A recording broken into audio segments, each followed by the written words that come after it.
成大病院失智症中心的主任白明奇，多年主持脑科技的创新研发甲应用的计划。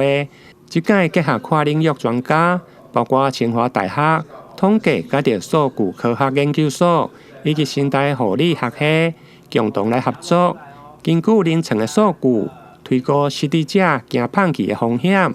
并提供惊无去的记录甲卫教的指引。希望会用降低失智者惊无去的发生率。走失跟迷路在失智症的族群里面是一个非常困难解决的问题，每天都在发生。那么在过去，大家都只是在努力让病人走失之后可以辨识他的身份。那我们这次成大研究团队，我们是针对这样的一个状况，希望家属能够透过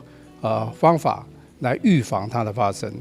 我们发展一个很棒的一个 App， 取名叫做 Dove， 就是鸽子啦。我们希望失智症的病人出去以后，要跟鸽子一样，不管他走到多远，都能够回到他的家或到达目的地。我们用的方法就是让每个失智症或认知功能障碍的病人，能够得到他走路这个迷路或走失的风险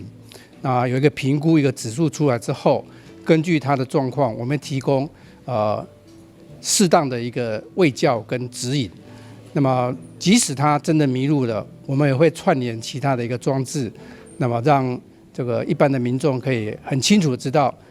在你面前这位可能是一个需要协助的一个病人。白明奇主任进一步表示，因为失智者常常会惊无去，虽然对着起因甲发生点真歹来掌握，不过透过1000多笔的个案资料初步来分析，会用发现几项甲惊放弃的重要指标，包括男性、阿兹海默症的患者以及认知功能较差者，发生无去或者是惊放弃的风险明显来上升。同时嘛发现，就算是轻度的认知障碍者，嘛有可能会出现惊放弃的状况，并造成伤害，值得社会大众来关注。目前这项的发明就号名做豆腐，希望每一位外出的认知功能障碍者，拢会像瞓觉同款平安来倒转来。台南新闻林英根采访报道。